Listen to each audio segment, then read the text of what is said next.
Friends, કેમ છો? મજામાં? આજે આપણે બનાવીશું રગડાપુરી, જે શિયાળાના ઠંડીમાં અને ચોમાસાના વરસાદના ટાઈમમાં ખાવાની બહુ મજા પડે છે ગરમા ગરમ. તેના માટે આપણે અહીંયા લઈશું, મેં લીધેલા છે 200 ગ્રામ સૂકા વટાણા, જે 6 કલાક માટે પલાળી દીધા છે, સરસ પલળી ગયા છે. હવે આપણે એક કુકરમાં તેને એકદમ રાડ થઈ જાય તેવા આપણે બાફવાના છે. તેના માટે મેં અહીંયા 1.5 ઇંચ જેટલું વટાણાની ઉપર પાણી રહે એટલું રાખીને અને એમાં હળદર અને થોડું સ્વાદ પ્રમાણે નમક એડ કરીને કુકરને બંધ કરીને એની મીડિયમ ગેસ ઉપર 6 વિસલ વગાડી લીધી છે. અને તમે જોઈ શકો છો કે એકદમ સરસ રાડ વટાણા આપણા થઈ ગયા છે. આવા આપણે બાફવાના છે, એકદમ સરસ બફાઈ જાય એવા. અને ત્યાર પછી હવે આ રગડાના વઘાર માટે આપણે મેં અહીંયા 4 મીડિયમ સાઇઝની ડુંગળી લીધી છે, તેને ઝીણી ચોપ કરી લીધી છે. 2 મોટા ટમાટર લીધેલા છે, તેની મેં પ્યુરી કરી લીધી છે. અને આદુ મરચાંની પેસ્ટ લીધેલી છે. મીડિયમ તીખા હોય તેવા મેં 2 ચમચી આદુ મરચાંની પેસ્ટ કરેલી છે. અને અહીંયા મેં થોડા મસાલા લીધેલા છે, હિંગ છે, હળદર છે, મરચું પાવડર છે, ગરમ મસાલો છે, ધાણા જીરું છે, મીઠું છે, 1 ચમચી મોટી સાકર છે, અને ત્યાર પછી લીંબુનો 1 ચમચી રસ છે. ત્યાર પછી મેં એક કઢાઈમાં 3 ટેબલ સ્પૂન તેલ ગરમ કરવા રાખેલું છે. અને તે ગરમ થઈ જાય એટલે એમાં હિંગ, હળદર એડ કરેલા છે. અને મેં જે ડુંગળી ચોપ કરીને લીધેલી છે તેને એડ કરી દેવાની છે. અને આદુ મરચાંની પેસ્ટ એડ કરી દીધી છે. અને આપણે ડુંગળીને ટ્રાન્સપરન્ટ થાય ત્યાં સુધી એને આપણે કૂક થવા દેવાની છે. અને આમાં સ્વાદ પ્રમાણે નમક એડ કરવાનું છે.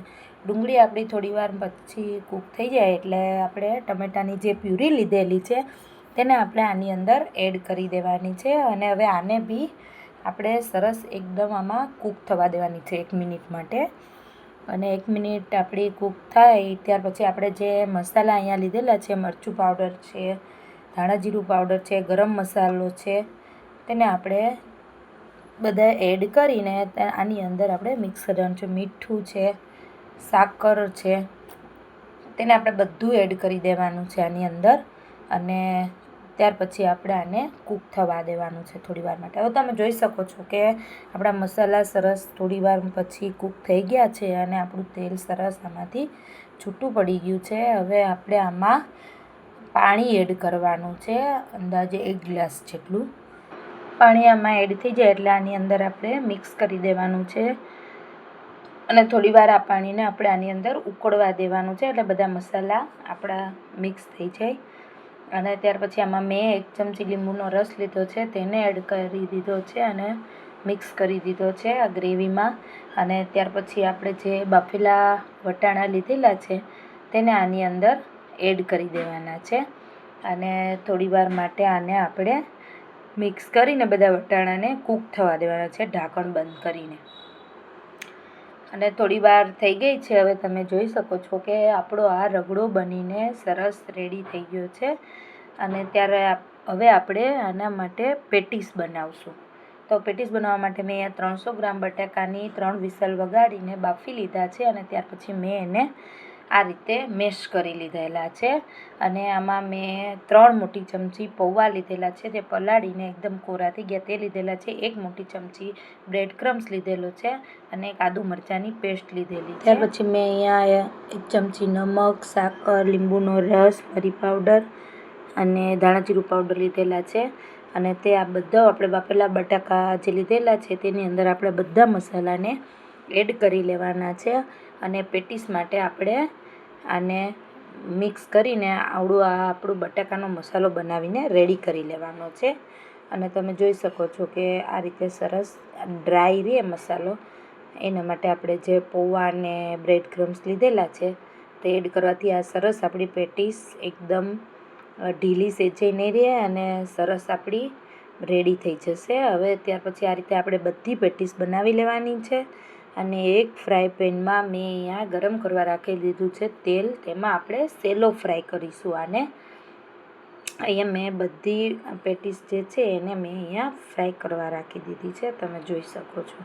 આ રીતે આપણે પેટીસનો શેપ આપી દેવાનો છે. અને આપણે આને ગોલ્ડન બ્રાઉન થાય બેઉ સાઈડ એ રીતે આપણે આને ફ્રાય કરી લેવાની છે, સેલો ફ્રાય.